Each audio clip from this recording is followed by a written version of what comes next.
देलु ना मथा मणिटा को खसई पकेलु देखुनु दूल किना तले पड़गला ताकु तू पिंधिबुटी तोर केते सेवायत चली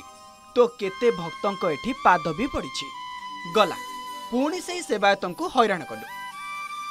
हाँ तोर कौन अच्छी रामंक अवतार नेलु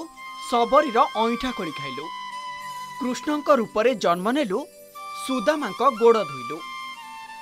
आउ ए पड़ी जाइतिबा मथामणि को तोर पिंधिबारे किछि असुविधा हेबनी से जहा भी होउना काहेकि रे कालिया तते तो सेइथिपाई तो भक्त कहे तू भावर ठाकुर भक्तर ठाकुर तू भाव विनोतिया तो पाखरे किछि असंभव नुहे। धन्य हेली प्रभु धन्य हेला मो मनीष जन्म ए जीवनटा सार्थक होइगला ए मो आखि जोड़ाक जहा देखिला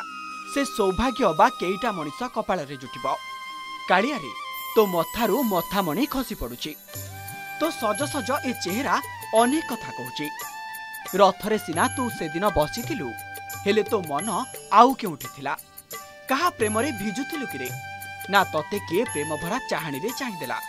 ए कालिया मुह को से कलाहांडिया लाज भारी भल दिसुथिला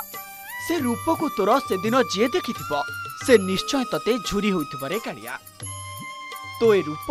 सतरे भारी मनलोभा पादरू मस्तक जाए मल्लिया और पद्मरे सजई होइछु लक्ष्मी सान्ताणी को श्रीमंदिर रे छाड़ी दे आसी जेमिति राधा और मीरा को अपेक्षा करिछु तोरे सज सज बेसरे मल्ली बास्ना कम प्रेमर बास्ना अधिक बासुची तोर ए चाहाणी निश्चय काहाकू एठकू प्रेमरे डाकिछि प्रेमर ठाकुर तू प्रेमर डोरी रे बांधी तू तो भक्त को पुरी को डाकू बजार बसाई अबड़ा भिको बासी टंक तोराणी पियाई शोष को भांगो तो दर्शन देई देई भक्त मुहरे खुशी फुटाई देऊ।